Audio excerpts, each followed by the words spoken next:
Mari bergerak bersama guru penggerak, menebar manfaat bagi pendidikan merdeka. Lekas bergerak dalam pendidikan penggerak, ciptakan generasi unggul penopang bangsa. Mari bergerak, lekas bergerak, dan selalu menggerakkan.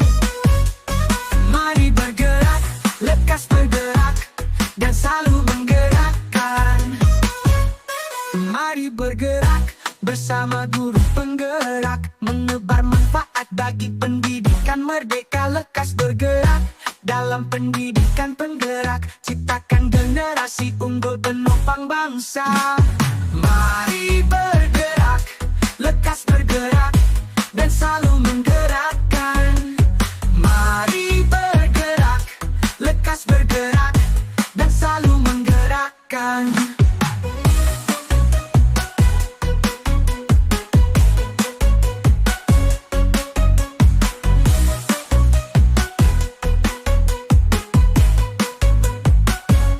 Mari bergerak bersama guru penggerak, menebar manfaat bagi pendidikan merdeka. Lekas bergerak dalam pendidikan penggerak, ciptakan generasi unggul penopang bangsa. Mari bergerak, lekas bergerak, dan selalu menggerakkan. Mari bergerak, lekas bergerak, dan selalu menggerakkan.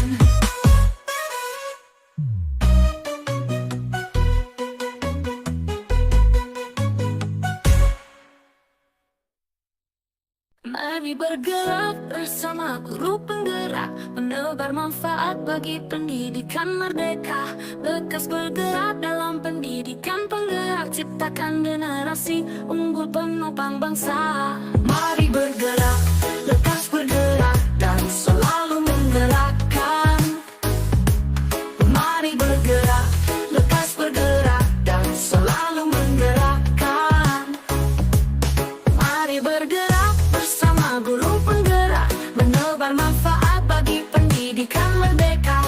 Lekas bergerak dalam pendidikan penggerak, ciptakan generasi unggul penopang bangsa. Mari bergerak, lekas bergerak, dan selalu menggerakkan. Mari bergerak bersama guru penggerak, menebar manfaat bagi pendidikan merdeka. Lekas bergerak dalam pendidikan penggerak, ciptakan generasi unggul penopang bangsa. Mari bergerak, lekas bergerak, dan selalu menggerakkan. Mari bergerak, lekas bergerak, dan selalu menggerakkan.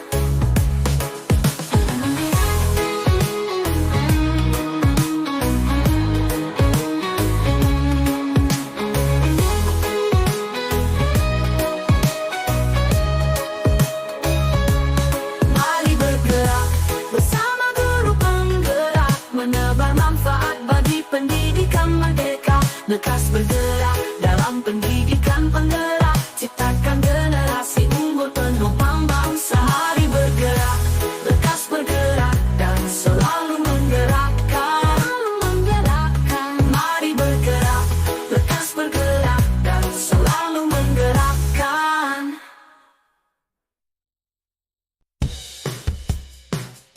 Mari bergerak bersama guru penggerak, menebar manfaat bagi pendidikan merdeka. Lekas bergerak dalam pendidikan penggerak, ciptakan generasi unggul penopang bangsa. Mari bergerak, lekas bergerak. Assalamualaikum warahmatullahi wabarakatuh. Salam Guru Penggerak. Perkenalkan, nama saya Sumarni, calon guru penggerak angkatan 11 Kabupaten Maros dari UPTD SDN 128 Impres Minasabaji. Pada video kali ini, saya akan melakukan salah satu tugas dari program calon guru penggerak modul 3.1 demonstrasi kontekstual pengambilan keputusan berbasis nilai-nilai kebajikan sebagai pemimpin. Dan pada kali ini saya tidak sendiri, saya ditemani oleh Bapak Kepala Sekolah dari UPTD SDN 105 Impres Alatengai, yaitu Bapak Muslimin SPD. Baik, langsung saja Bapak. Assalamualaikum warahmatullahi wabarakatuh. Assalamualaikum warahmatullahi wabarakatuh. Pertama-tama saya mengucapkan permohonan maaf yang sebesar-besarnya Pak, karena pada hari ini saya menyita waktu istirahat Bapak untuk melakukan salah satu tugas saya dari program calon guru penggerak ini. Dan juga saya mengucapkan terima kasih yang sebesar-besarnya karena Bapak telah bersedia dan mengikuti kegiatan pada hari ini. Baik Bapak, pada hari ini saya akan melakukan sesi wawancara terkait materi pengambilan keputusan berbasis nilai-nilai kebajikan sebagai pemimpin. Mungkin tidak lama Pak, sekitar kurang lebih 15 menit untuk berbincang-bincang dengan Bapak, sharing-sharing selaku pemimpin di sekolah ini. Dan saya berharap nantinya Bapak bisa berbagi pengalaman kepada saya bagaimana sih dalam menyikapi atau mengambil keputusan ketika Bapak berada dalam situasi yang dilematis. Baik Pak, sebelumnya saya ingin bertanya Pak, Bapak di sini sebagai pemimpin sudah berapa lama Pak? Kalau bisa tahu ya. Alhamdulillah sudah lumayan lama ya Pak ya. Semoga saya berharap semoga pengalaman Bapak bisa Bapak bagikan kepada kami, khususnya kepada saya, bagaimana dalam menyikapi atau mengambil keputusan ketika Bapak berada dalam sesuatu yang dilematis. Baik Bapak, di sini saya memiliki 8 pertanyaan Pak. Mungkin langsung saja yang pertama. Selama ini bagaimana Bapak dapat mengidentifikasi kasus-kasus yang merupakan dilema etika atau rujukan moral Bapak? Hal yang kami lakukan di SDN 105 ini, saya selaku pimpinan di sekolah ini untuk memilah atau menilai suatu kasus, apakah itu termasuk dilema etika atau kasus moral. Hal pertama yang kami lakukan tentu mengidentifikasi suatu permasalahan. Adapun cara kami mengidentifikasi, tentu kami berkomunikasi langsung dengan pihak terkait dengan kasus ini. Setelah itu tentu kami akan mengelompokkan kasus-kasus ini. Di sana nanti kami akan menentukan apakah ini dilema etika, apakah dia masuk ke dalam berita moral. Baik Bapak, jadi langkah yang pertama Bapak ambil adalah yaitu dengan melakukan identifikasi kasus ya Pak ya. Baik, langsung ke nomor 2 Pak. Selama ini bagaimana Bapak menjalankan pengambilan keputusan di sekolah Bapak, terutama untuk kasus-kasus di mana ada dua kepentingan yang sama-sama benar dan sama-sama mengandung nilai kebajikan Pak? Langkah yang kami lakukan jika menghadapi kasus yang seperti ini, artinya ada dua kasus yang sama-sama berkepentingan. Pertama, kita harus meninjau kembali apakah kasus ini melibatkan individu ataukah dia melibatkan kelompok. Apakah dia termasuk di dalam rasa adil atau belas kasih, itu juga harus kami pertimbangkan. Ataukah berdampak untuk saat ini, ataukah dia berdampak ke masa yang akan datang. Baik Bapak, jadi yang Bapak ambil adalah meninjau kembali ya Pak ya. Baik, pertanyaan yang ketiga Pak, langkah-langkah atau prosedur seperti apa yang biasa Bapak lakukan selama ini? Langkah yang sering kami ambil di sekolah ini, seperti yang kami katakan tadi, bahwa setelah kami memahami permasalahan yang ada, tentu kami akan berkomunikasi langsung dengan stakeholder yang ada di sekolah kami. Kemudian kami menindaklanjuti persoalan-persoalan yang kami dapatkan di sekolah, apakah itu persoalan yang kecil yang bisa kami selesaikan secara langsung pada hari itu, ataukah persoalan-persoalan yang lebih rumit yang harus kami selesaikan di luar sekolah. Baik Bapak, jadi langkah yang Bapak ambil tadi yaitu dengan melakukan identifikasi terlebih dahulu, kemudian menindaklanjuti Pak ya. Baik, pertanyaan yang keempat Pak, hal-hal apa saja yang selama ini Bapak anggap efektif dalam pengambilan keputusan pada kasus-kasus dilema etika Pak? hal yang paling efektif yang kami ambil ya, terkait dengan permasalahan yang kami hadapi, misalnya permasalahan sederhana, artinya pengambil kebijakan itu langsung saja kami tentukan. Intinya di sini kami harus melihat dari posisi kepentingan kepentingan kelompok dan kepentingan individu, itu hal yang paling utama yang harus kita perhatikan. Hal yang kedua yang tak kalah penting yang harus kita lakukan jika menghadapi suatu permasalahan yang kita anggap sudah besar atau lebih lebih menantang atau lebih sama ini permasalahannya, tentu kami berkolaborasi dengan rekan guru, menyampaikan permasalahan itu kembali ke rekan guru atau membicarakannya, kemudian kita sepakat bersama, kemudian saya nanti tentu akan mengeksekusi apa tindakan yang harus saya lakukan. Baik Bapak, sekarang kita akan melangkah ke pertanyaan kelima Pak. Hal-hal apa saja yang selama ini merupakan tantangan dalam pengambilan keputusan pada kasus-kasus dilema etika? Ya, betul sekali. Terkait dengan tantangan, betul sekali yang kita katakan bahwa dalam mengambil suatu keputusan, apalagi keputusan untuk suatu permasalahan, itu pasti ada suatu tantangan yang kita hadapi. Tantangan yang paling sering kami dapatkan di sini adalah tantangan di mana satu individu itu tidak bisa menerima apa yang kami putuskan terkait apa yang kami lakukan itu mementingkan kepentingan bersama, utamanya dalam kepentingan murid-murid yang ada di sekolah kami. Baik, sekarang pertanyaan ke-6 Pak. Apakah Bapak memiliki sebuah tata kala atau jadwal tertentu dalam sebuah penyelesaian kasus dilema etika? Apakah Bapak langsung menyelesaikan di tempat atau memiliki sebuah jadwal untuk menyelesaikannya? Bentuk atau prosedur seperti apa yang Bapak jalankan? Terkait jadwal yang kita tanyakan, kalau di sekolah kami terus terang tidak ada jadwal yang kami buat untuk menyelesaikan suatu permasalahan. Tergantung dari permasalahan itu sendiri. Kalau misalkan permasalahan itu sederhana atau kecil, itu insya Allah kami akan langsung selesaikan di hari itu juga tanpa membawa pulang. Sebaliknya jika permasalahan itu memang kita anggap berat dan tidak bisa kita selesaikan pada hari itu, tentu kami akan berkoordinasi dengan pihak di luar sekolah yang bisa membantu kami dalam menyelesaikan permasalahan. Pak, sekarang pertanyaan ke-7 Pak.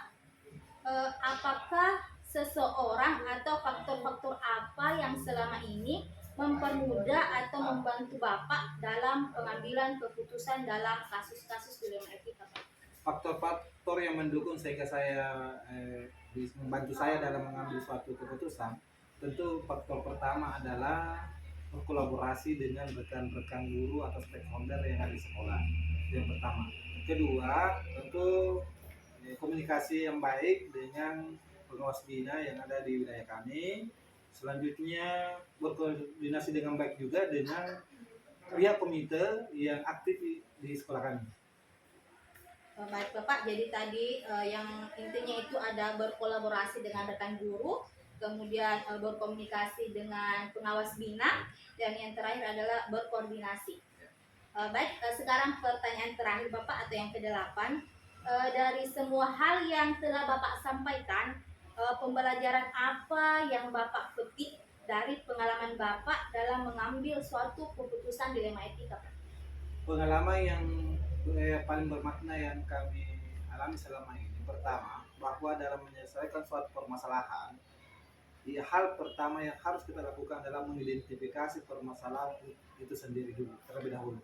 Kemudian setelah kita memahami permasalahan-permasalahan yang kita hadapi, barulah kita bertindak, di mana dalam bertindak itu kita harus mengutamakan kepentingan bersama.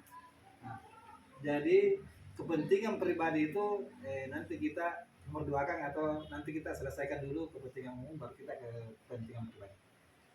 Baik Bapak, jadi tadi dalam yang Bapak ambil dari pengambilan keputusan dilema etika, yaitu dalam menyelesaikan sebuah masalah kita harus mengidentifikasinya terlebih dahulu, kemudian dalam mengambil setelah melakukan identifikasi kita baru bertindak, tetapi yang pertama kita utamakan adalah kepentingan bersama.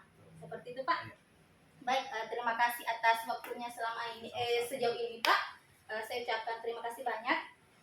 Baik, demikianlah tadi sesi wawancara terhadap pemimpin atau kepala sekolah dari Kecamatan Bantimurung. Sekian dan terima kasih. Assalamualaikum warahmatullahi wabarakatuh. Waalaikumsalam warahmatullahi wabarakatuh. Salam guru penggerak. Bismillahirrahmanirrahim. Assalamualaikum warahmatullahi wabarakatuh. Waalaikumsalam warahmatullahi wabarakatuh. Salam guru penggerak. Perkenalkan, nama saya Sumarni, calon guru penggerak angkatan 11 Kabupaten Maros dari UPTD SDN 128 Impres Minasabaji, Kecamatan Bantimurung. Pada video kali ini, saya akan melakukan salah satu tugas dari program calon guru penggerak modul 3.1 demonstrasi kontekstual pengambilan keputusan berbasis nilai-nilai kebajikan sebagai pemimpin. Dan pada video kali ini, saya tidak sendiri, tapi saya ditemani oleh Bapak Kepala Sekolah dari UPTD SDN 231 Impres Tanah Teko. Selamat menyaksikan. Assalamualaikum warahmatullahi wabarakatuh. Waalaikumsalam warahmatullahi wabarakatuh. Pertama-tama saya ucapkan permohonan maaf yang sebesar-besarnya Bapak, karena pada siang hari ini saya menyita waktu istirahat Bapak untuk melakukan salah satu tugas saya, yaitu wawancara kepada pemimpin atau kepala sekolah mengenai pengambilan keputusan di sekolah yang dipimpinnya. Dan juga saya mengucapkan terima kasih banyak karena Bapak telah bersedia untuk melakukan kegiatan saya Pak. Insya Allah. Baik Pak, terkait tentang materi pengambilan keputusan berbasis nilai-nilai kebajikan sebagai pemimpin, mungkin tidak lama, kurang lebih 15 menit untuk berbincang-bincang dengan Bapak, sharing-sharing selaku pemimpin di sekolah ini. Dan saya berharap nantinya Bapak bisa berbagi kepada kami, khususnya kepada saya sendiri, pengalaman Bapak, bagaimana Bapak dalam menyikapi atau mengambil keputusan ketika Bapak berada dalam situasi yang dilematis. Pertanyaan ini Pak, kira-kira Bapak sudah berapa lama Pak menjadi pemimpin di sekolah ini Pak? Alhamdulillah sejak September 2016, berarti sudah masuk tahun ke-9. Masya Allah, berarti sudah lama sekali Pak ya? Luar biasa. Alhamdulillah, sudah cukup lama sekali dan menurut saya itu dirasa sudah sangat berpengalaman Bapak dalam mengambil keputusan yang mungkin nanti bisa Bapak sharing-sharing kepada kami, terutama keputusan yang sangat sulit Pak. Ya. Baik. Silakan. Keputusan yang sangat sulit Bapak memang harus dipikirkan saat ketika berada pada situasi dilematis Pak. Di sini Pak kurang lebih 8 pertanyaan saya Bapak tentang bagaimana Bapak mengambil keputusan ketika Bapak berada dalam situasi yang dilematis. Pertanyaan yang pertama Pak, selama ini bagaimana Bapak dapat mengidentifikasi kasus-kasus yang merupakan dilema etika atau bujukan moral Bapak? Cara saya untuk mengidentifikasi yaitu yang merupakan dilema etika ataupun bujukan moral adalah dengan memahami masing-masing kasus. Itu saja, untuk memahami kasus-kasus tersebut saya harus berkomunikasi dengan pihak-pihak yang terlibat. Nah, setelah permasalahan sudah dipahami, maka saya perlu melakukan beberapa hal untuk bisa memetakan apakah kasus tersebut merupakan dilema ataupun rujukan moral. Baik Bapak, jadi yang Bapak lakukan yaitu yang pertama adalah memahami terlebih dahulu masing-masing kasus, kemudian berkomunikasi dengan pihak yang terlibat, kemudian memetakan yang mana yang termasuk dilema etika maupun bujukan moral. Baik, sekarang pertanyaan kedua nih Pak. Silakan. Selama ini bagaimana Bapak menjalankan pengambilan keputusan di sekolah Bapak, terutama untuk kasus-kasus di mana ada dua kepentingan yang sama-sama benar atau sama-sama mengandung nilai kebajikan Bapak? Begitu. Iya. Salah satu kasus dilema etika, saya akan mempertimbangkan kedua hal yang sama-sama benar tersebut, membenturkan faktor apa atau pihak mana, apakah kepentingan individu atau kelompok, mengandung nilai-nilai kebenaran atau kesetiaan, rasa adil atau belas kasihan, ataukah berdampak untuk saat ini ataukah untuk merasa yang akan mendatang.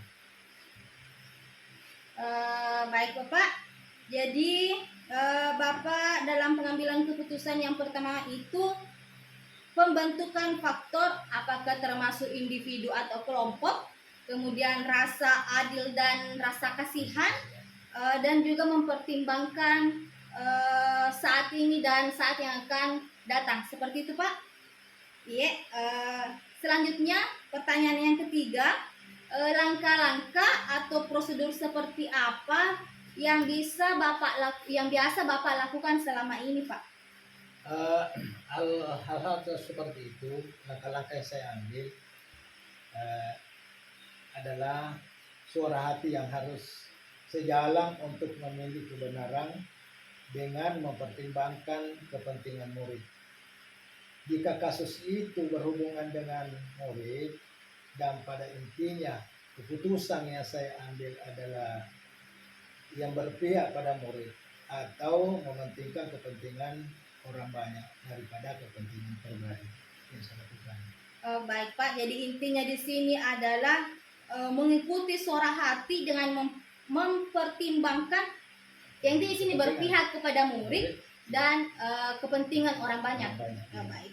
Sekarang pertanyaan yang keempat, Bapak, hal-hal apa saja yang selama ini Bapak anggap efektif dalam pengambilan keputusan pada kasus-kasus dilema etika, Pak?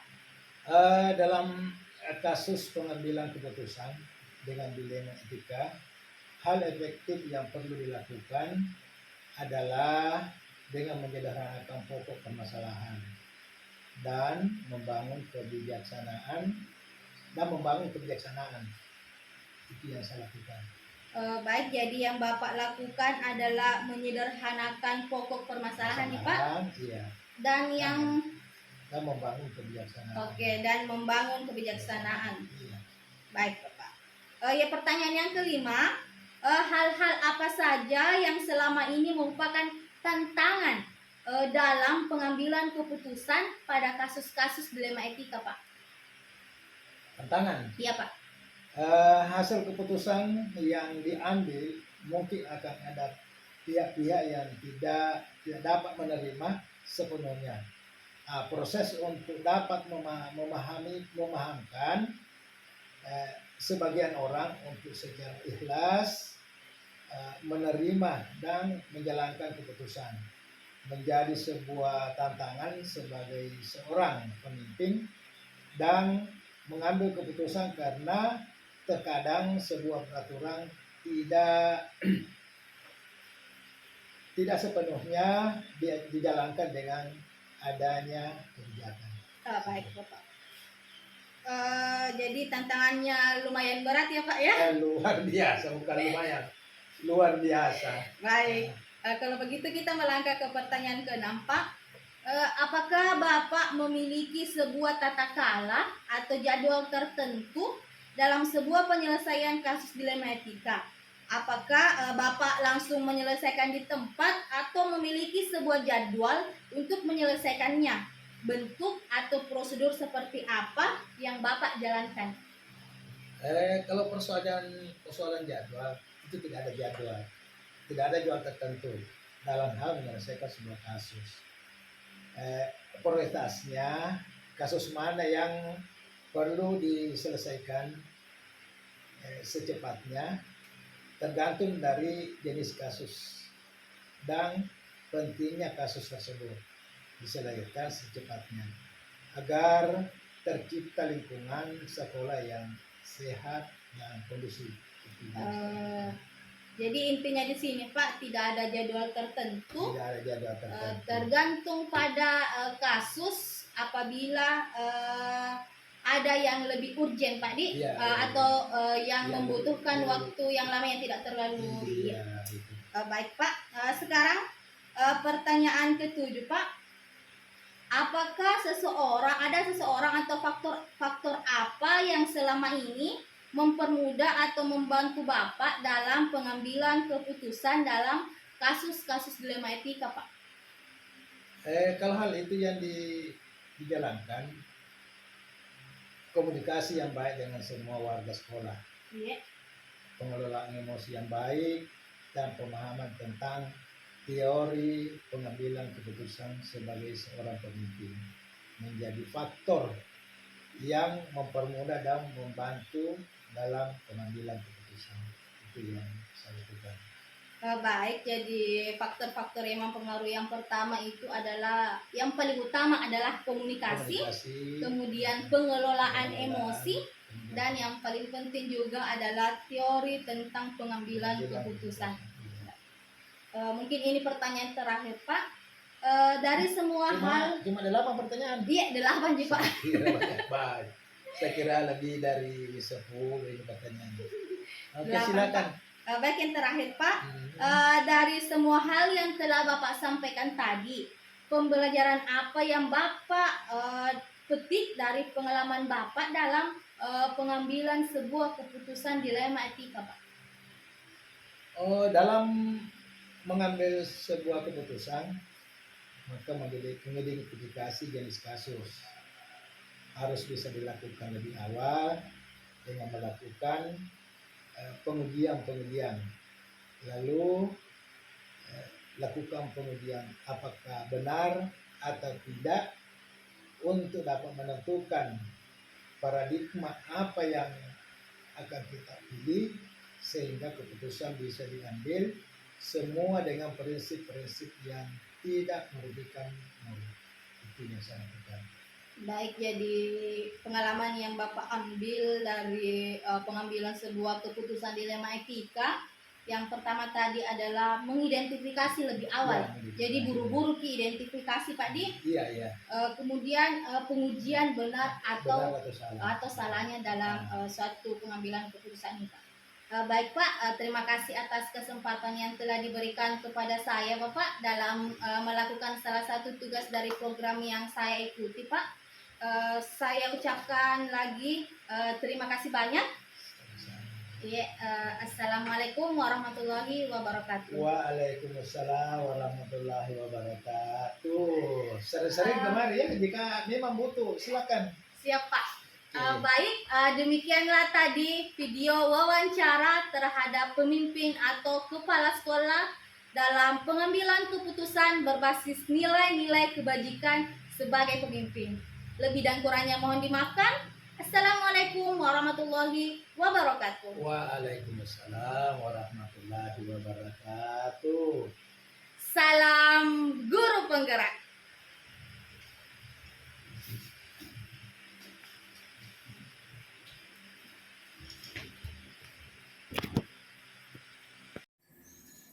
Bismillahirrahmanirrahim. Assalamualaikum warahmatullahi wabarakatuh.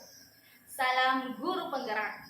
Perkenalkan, nama saya Sumarni, calon guru penggerak Angkatan 11 Kabupaten Maros dari UPTD SDN 128 Impres Minasabagi. Pada video kali ini, saya akan melakukan salah satu tugas modul 3.1 demonstrasi kontekstual pengambilan keputusan berbasis nilai-nilai kebajikan sebagai pemimpin. Pada kegiatan kali ini, saya tidak sendiri. Saya ditemani oleh Bapak Kepala Sekolah dari UPTD SDN 178 Impres Talasa, Bapak Jumaing SPD. Selamat menyaksikan. Assalamualaikum warahmatullahi wabarakatuh, Pak.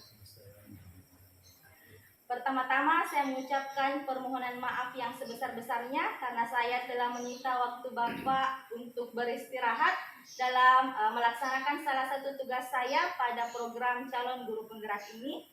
Dan juga saya mengucapkan terima kasih yang sebesar-besarnya karena Bapak telah bersedia dalam melakukan tugas saya ini terkait tentang materi pengambilan keputusan berbasis nilai-nilai kebajikan sebagai pemimpin. Mungkin tidak lama Pak, sekitar kurang lebih 15 menit untuk berbincang-bincang dengan Bapak, sharing-sharing selaku pemimpin di sekolah Bapak. Dan saya berharap nantinya Bapak bisa berbagi pengalaman kepada kami, terkhususnya kepada saya, bagaimana Bapak dalam menyikapi atau mengambil keputusan ketika Bapak berada dalam suatu dilematis. Baik Bapak, pertanyaan saya yang pertama, Bapak sudah mengabdi sebagai pemimpin atau kepala sekolah di sekolah Bapak ini sudah berapa lama Pak? Kurang lebih 6 bulan. Ya, semoga Bapak bisa sharing-sharing dengan waktu 6 bulan dalam waktu 6 bulan Bapak ini sebagai pemimpin, Bapak dapat berbagi pengalaman Bapak dalam mengambil keputusan yang mungkin bisa dikatakan suatu dilematis. Baik Pak, yang pertama di sini, selama ini bagaimana Bapak dapat mengidentifikasi kasus-kasus yang merupakan dilema etika atau bujukan moral, Pak? Pertama, saya melihat dulu atau menyelidiki permasalahan-permasalahan apa yang dihadapi, apakah ada peraturan yang dilanggar yang fatal, sehingga saya bisa menyimpulkan ini termasuk permasalahan dilema etika atau moral. Baik, terima kasih Pak. Di sini Bapak melakukan itu penyelidikan atau dapat dikatakan sebagai mengidentifikasi Pak. Baik, pertanyaan yang kedua Pak. Selama ini bagaimana Bapak menjalankan pengambilan keputusan di sekolah Bapak, terutama untuk kasus-kasus di mana ada dua kepentingan yang sama-sama benar atau sama-sama mengandung nilai kebajikan? Karena ini permasalahan ada dua kepentingan, saya pertama bagaimana kepentingan yang satu ini apakah betul ini kalau saya ambil keputusan yang ini dampak panjang atau dampak pendeknya bagaimana, yang kedua apakah ini tidak merusak apalagi mengganggu untuk siswa seperti itu. Baik, jadi bisa dikatakan dengan meninjau kembali Pak ya. Baik, pertanyaan yang ketiga Pak, langkah-langkah atau prosedur seperti apa yang biasa Bapak lakukan selama ini Pak? Jadi langkah-langkah untuk menentukan apa keputusan apa yang saya ambil, pertama seperti tadi menghadapi permasalahan dengan pemikiran dingin, melihat dari berbagai sisi sebelum mengambil keputusan, kemudian mencari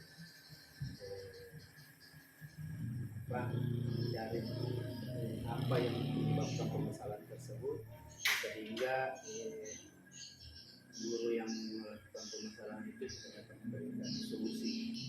Ya, baik. Sekarang pertanyaan keempat Pak, hal-hal apa saja yang selama ini Bapak anggap efektif dalam pengambilan keputusan pada kasus-kasus dilema etika Pak? Hal-hal yang paling itu yang pertama diskusi dengan yang menghadapi permasalahan, sehingga kita tahu permasalahannya sehingga kita dapat memberikan solusi. Kemudian dampak apa yang akan kita rasakan, kemudian memberikan pertimbangan-pertimbangan kira-kira kalau saya kasih seperti ini siapa yang dirugikan, atau kalau yang ini siapa yang dirugikan. Yang jelasnya kita ini di dalam sekolah tidak merugikan siswa. Baik, jadi dapat dikatakan sebagai Bapak melakukan diskusi terlebih dahulu, kemudian mengidentifikasi, setelah mengidentifikasi baru menindaklanjuti. Baik Pak, sekarang pertanyaan kelima, hal-hal apa saja yang selama ini merupakan tantangan dalam pengambilan keputusan pada kasus-kasus dilema etika? yang jadi tantangan ini kan di kita ini tidak ada yang salah, tidak ada yang salah, cuma kita dituntut bagaimana kita memberikan keputusan yang mana tidak banyak merugikan. Ini yang paling karena di salah satu semua ada kepentingan, jadi ini yang paling permasalahan karena benar salah tidak ada di situ, cuma bagaimana kita mengambil keputusan yang tepat seperti itu. Mungkin yang lebih urgent Pak Di. Ya, Baik, sekarang yang pertanyaan yang keenam Pak. Apakah Bapak memiliki sebuah tata kalah atau jadwal tertentu dalam sebuah penyelesaian kasus dilema etika? Apakah Bapak langsung menyelesaikannya di tempat atau memiliki sebuah jadwal untuk menyelesaikannya? Bentuk atau prosedur seperti apa yang Bapak jalankan? Tergantung dari kalau permasalahannya kita lihat bisa diselesaikan di tempat, pasti kita selesaikan di tempat. Tetapi kalau permasalahannya lebih urgent sekali, pasti kita melakukan langkah-langkah pertama menyelidiki permasalahan, apa penyebab terjadinya, apa yang menyebabkan terjadinya itu, kemudian mencari solusi selain dari diri kita sendiri, kita mencari sama teman-teman seprofesi atau yang sejawat. Kemudian kita kan pasti ada namanya orang yang dianggap lebih baik pada saat mengambil keputusan, supaya ada pertimbangan dan kemudian mempertimbangkan juga yang jelas itu jangka panjang jangka pendeknya dari pengambilan keputusan tersebut. Baik Pak. Sekarang pertanyaan ke-7 Pak. Apakah ada seseorang atau faktor-faktor apa yang selama ini mempermudah atau membantu Bapak dalam pengambilan keputusan dalam kasus-kasus dilema etika? Yang jelas namanya orang pasti kita membutuhkan orang, karena kadang kita mengambil keputusan kalau secara sepihak mungkin kita tidak melihat dampak dari ini, jadi itu pasti ada orang yang anggap lebih mengetahui permasalahan itu, dan saya lihat rekornya selama ini kalau dia menghadapi permasalahan seperti ini dia dapat menyelesaikan dengan baik. Jadi di sini kita berkolaborasi dengan rekan dan juga berkomunikasi Pak Di. Iya. Baik, sekarang pertanyaan terakhir Pak. Dari semua hal yang telah Bapak sampaikan tadi, pembelajaran apa yang dapat Bapak petik dari pengalaman Bapak mengambil keputusan dilema etika Pak? Proses menghadapi dilema etika kita tidak perlu terburu-buru, kita pertama-tama mengidentifikasi permasalahan, memikirkan apabila kita mengambil keputusan ini yang terpanjang apa yang pendeknya. Kemudian pada saat menghadapi permasalahan kita butuh orang, pandangan orang, walaupun keputusan itu dari kita sendiri, tapi kita perlu banyak pertimbangan supaya keputusan yang kita ambil tidak terlalu fatal kalau mengalami kesalahan. Baik Pak. Jadi tadi yang Bapak katakan, pelajaran yang Bapak dapat ambil yang pertama itu kita tidak boleh terburu-buru dalam mengambil sebuah keputusan. Kita harus mengidentifikasi masalah itu dengan sangat baik, dengan memikirkan jangka pendek dan jangka panjangnya, dan juga kita melakukan koordinasi dengan orang lain untuk membantu kita dan memberikan kita pandangan serta solusi. Mungkin seperti itu Pak. Ya. Terima kasih Pak untuk bincang-bincang yang sangat menyenangkan ini dan memberikan pengalaman baru terkhususnya untuk saya sendiri. Baik, Assalamualaikum warahmatullahi wabarakatuh. Waalaikumsalam. Demikianlah tadi wawancara dengan Bapak Kepala Sekolah dari UPTD SDN 176 Impres Talasa. Assalamualaikum warahmatullahi wabarakatuh. Salam guru penggerak.